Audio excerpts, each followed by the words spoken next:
The reason why I read books is to improve on my memory and my comprehensive skills. The reason why I read books is to improve on my vocabulary and my cognitive skills.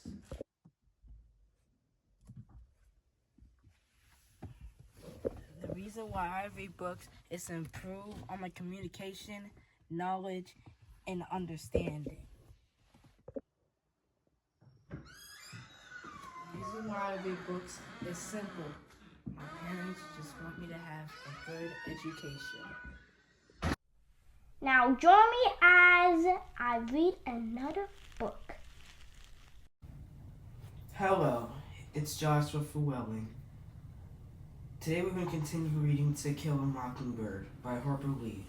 But before we read, make sure that like and subscribe button.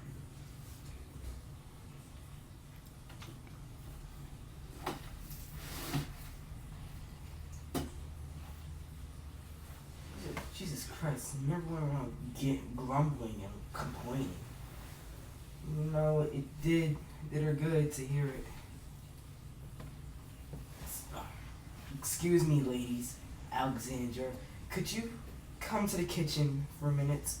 I want to borrow Calprina for a while. Tom's dead. They shot him. He was running. It was during their exercise period. They said he just broke into a blind, raving charge at the fence. We had such a good chance.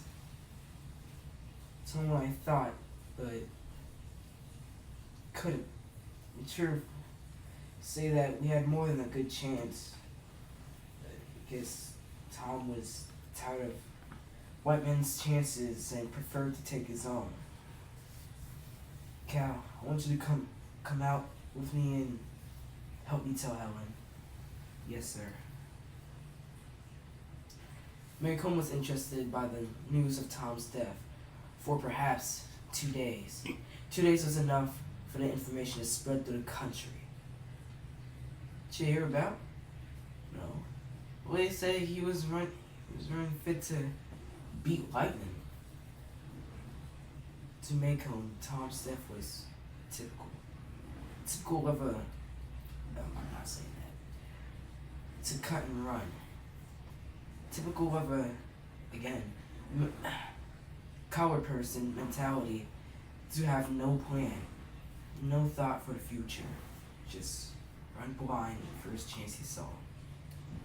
But there was also an editorial in the Maycomb Tribune. Mr. B.B. Underwood was at his most bitter. He simply figured it was a sin to kill criminals. And he likened Tom's death to the senseless slaughter of songbirds by hunters and children. Atticus had used every tool available to free men to save Tom Robinson. But in the secret courts, men's hearts, Atticus had no case. Tom was a dead man the minute Mayella Ewell opened her mouth and screamed.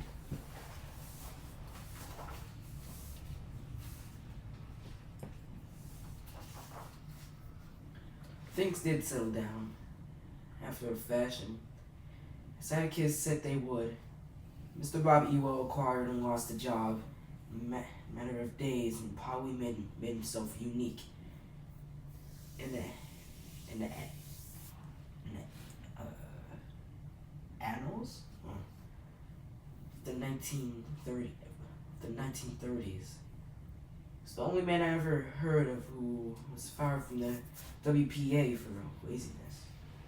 He accused Atticus of getting this job and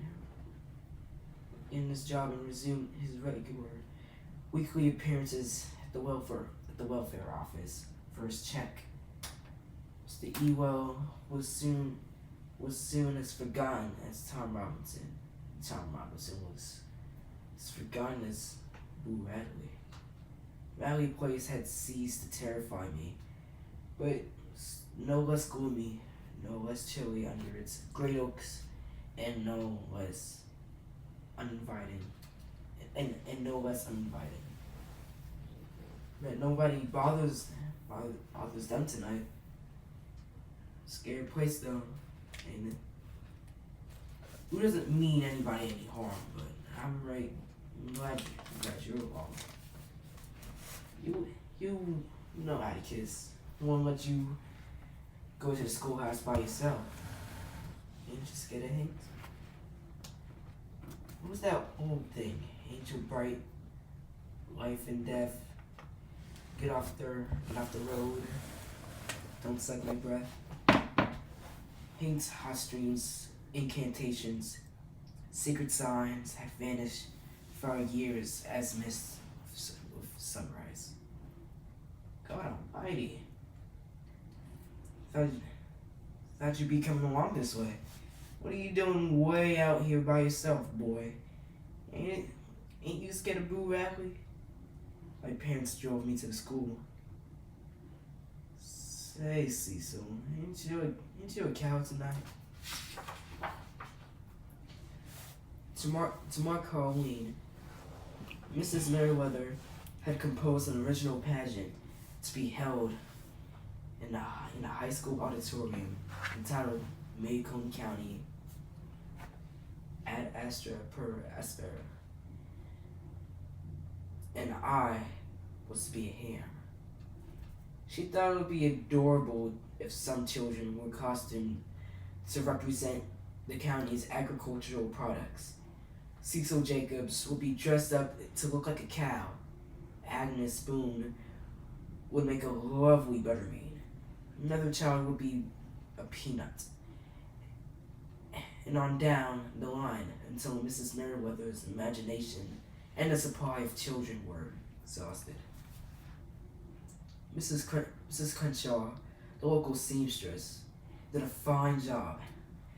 Jem and I looked exactly like a ham, with legs. There were several discomforts, though. It was hot. It was a close fit. If my nose itched, I couldn't scratch it. And once inside, I could not get out of it alone. You alright in there, Scout? You sound so far off. Like you was on the other side of the hill. You don't sound any nearer. Macomb County, I'm not saying that again. That means from the mud to the stars. The bass drum went boom every sentence Mrs. Merriweather uttered. She chanted mournfully about our county being older than the state, and gave a 30-minute description of Colonel Macomb's exploits. They said later that she was putting her all into the grand finale. She had crooned "Pork" with confidence, and born of pine trees and butter beans entering on cue.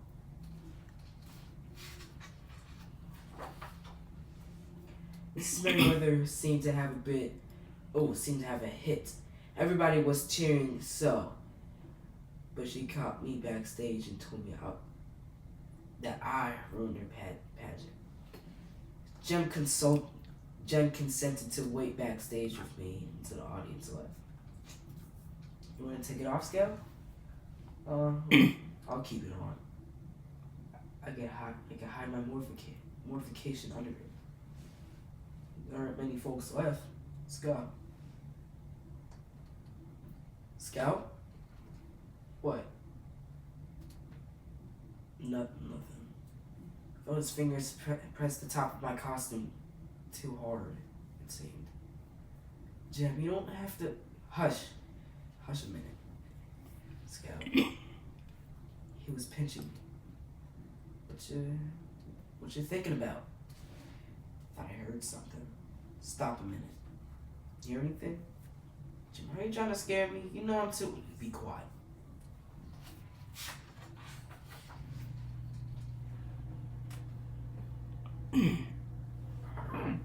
Heard old dog just then. It's not that. Here. I heard it when he was walking around. But stop. I'm here. It's just old Cecil.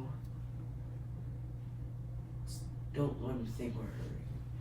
You reckon we ought to sing, Jen? No. Be real quiet again, Scout. Run, Scout, run.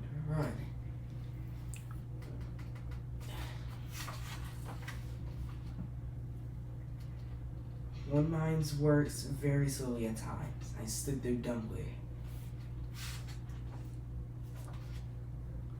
Call Dr. Reynolds. Where's Scout? Is Jim dead? From far from it. He's got a bump on the head like yours and a broken arm. Somebody tried to wring his arm off. Now look at me.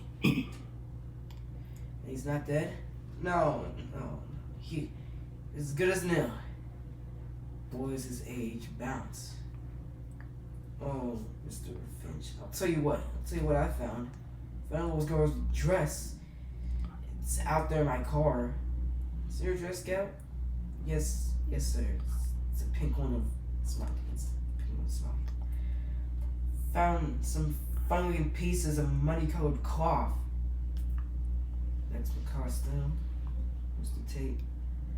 And, what is it? Bob Ewell's lying on the ground under that tree down yonder with a kitchen knife stuck up under his ribs. He's dead, Mr. Finch. You sure? He's dead, alright. Good day. You won't hurt these children again. Mean that. Scout, see if you can tell us what happened while it's still fresh in your mind. You think you can? Started home. Jeb said, hush a minute. I thought he was thinking. He always wants to hush so he can think. Then he said he heard something. We thought it was Cecil. He scared us once tonight. We thought it was him again. I was shut up in my costume. I could hear it myself. Then, footsteps, I mean. They walked when we walked, stopped when we stopped. Hold down skunk with enough wicker and make him brave enough to kill children. Can't conceive a man who, Mr. Finch, there's just some kind of men you have to shoot before you can say hi to them. I thought he got it all out of him the day he threatened me. If he hadn't, I thought he'd come after me. You think he'd met you in the face, met you to your face in daylight? Jim hollered, and you better get on, Scout. You heard him. You heard him behind you. Yes, sir. And then Jim yells to run. Mr. Ewell yanked him down, and I reckon we tussled some more, and then there's this funny noise. Jim hollered, and I didn't hear him say, I didn't hear it anymore. Next thing, Mr. Ewell was trying to squeeze me to death, I reckon. And somebody yanked Mr. Ewell down. Jim must have gone up, but I guess, but that's all I know. And then someone was staggering around, panting, coughing, fit to die. Thought Atticus had come to help us and had got wore out. Who was it? Why, there he is, Mr. Tate. He can tell you his name.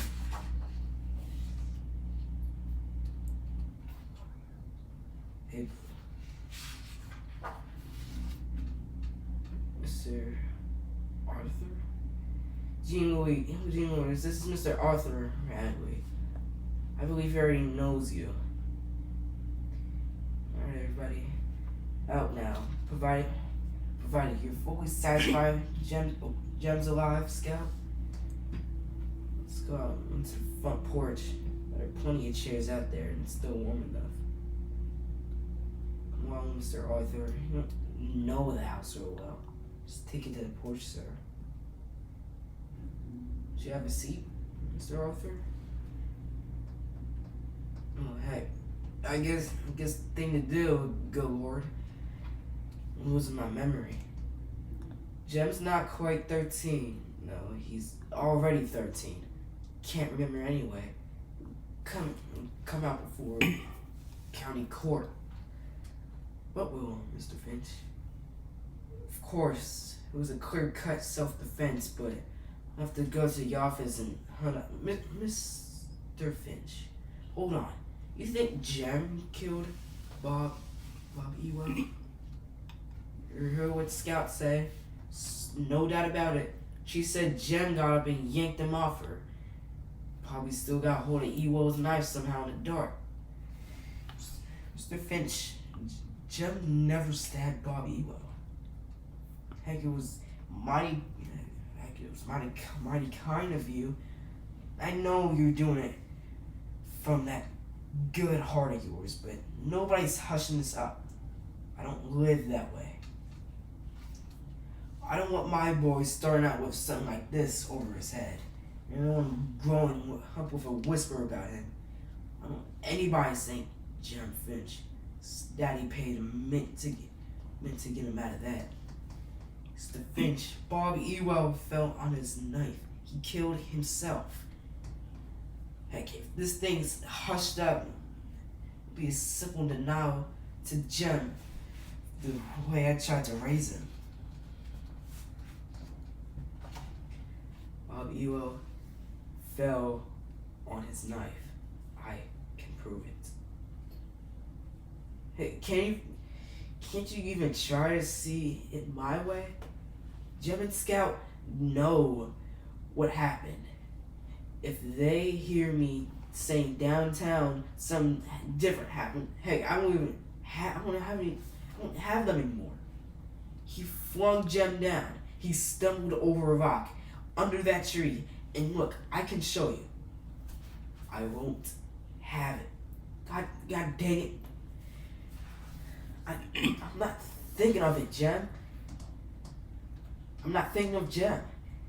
Mr. Finch, I hate to fight you when you're like this. You've been under a strain tonight. No man should ever have to go through. But for once, you haven't been able to put two and two together. And we have got to settle this tonight because tomorrow it will be too late. And even your decision, Mr. Finch, it's all mine. For once, if you don't see it my way, there's not much you can do about it. I never heard till that it's against the law for a citizen to do his utmost to prevent a crime from being committed.